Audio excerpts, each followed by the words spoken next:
Alaikum salam wa rahmatullahi wa barakatuh. Umuvandimwe arabaza ku buvuzi gakondo bugaragaza ko buvura ibintu byinshi kandi mu buryo butangaje. Alhamdulillah wassalatu wassalamu ala rasulillah wa ba'd. Ubusanzwe ubuvuzi muri Ubuislamu bwemeye ubuvuzi kandi bwemera ko n'umuntu ashobora kuvura n'ibyatsi runaka n'ibikoresho cyangwa se ibikorwa runaka bishobora kuba impamvu yo kuvanwaho uburwayi runaka cyangwa se inenge runaka.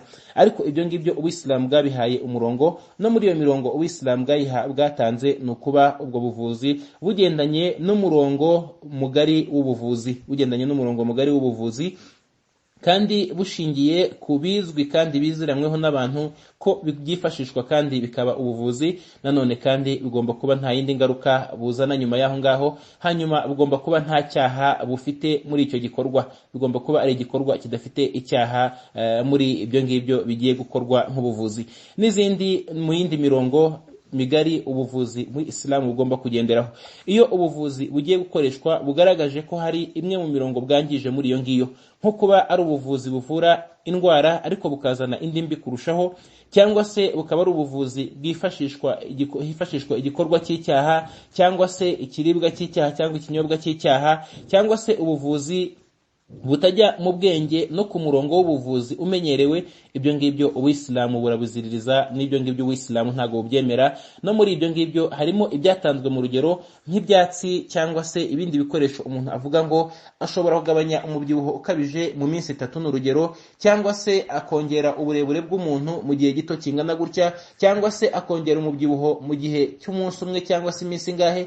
Ibyo ngibyo ntago ubusanzwe Ubuislamu bubyemera, nta nubwo ari umurongo w'Ubuislamu. N'ubirimo abagomba gutinya Imana akagaruka ku murongo. Hanyuma nanone kandi hakanifashishwa n'ubumenyi n'ubuhanga abantu bagezeho mu gihe turimo, kugira ngo bamenye ko ibyo bintu koko niba bishobora kugeza umuntu kuri urwo rwego, niba nta zindi ngaruka mbi zishobora kuza, kabone nubwo byaba ari nyuma y'igihe kirekire, kubera ko hari byinshi mu buvuzi umuntu ashobora kwifashisha agira ngo arimo arivura, ariko mu gihe kirambye akazahura n'ibibazo bikomeye birenze icyo bamuvuye. Ibyo ngibyo nabwo bari ubuvuzi bwa haramu.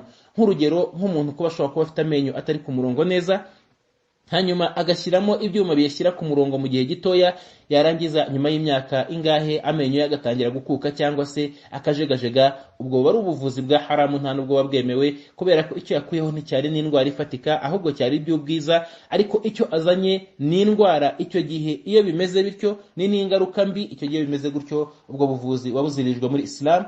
Ariko buri buvuzi bubazwa ukwabwo, na buri muti ukabazwa ukwawo, hakanarebwa n'ingaruka zabyo ukwabyo, hakanabazwa n'ababifiteho ubumenyi kandi n'ubushobozi, batafite amarangamutima cyangwa se n'imyumvire y'ubucuruzi kurusha uko bafite imyumvire yo kuvura. Hanyuma bagatanga ibitekerezo, bakanatanga n'umurongo mu buvuzi, uwo batanze ukagenderwaho. Wallahu a'lam.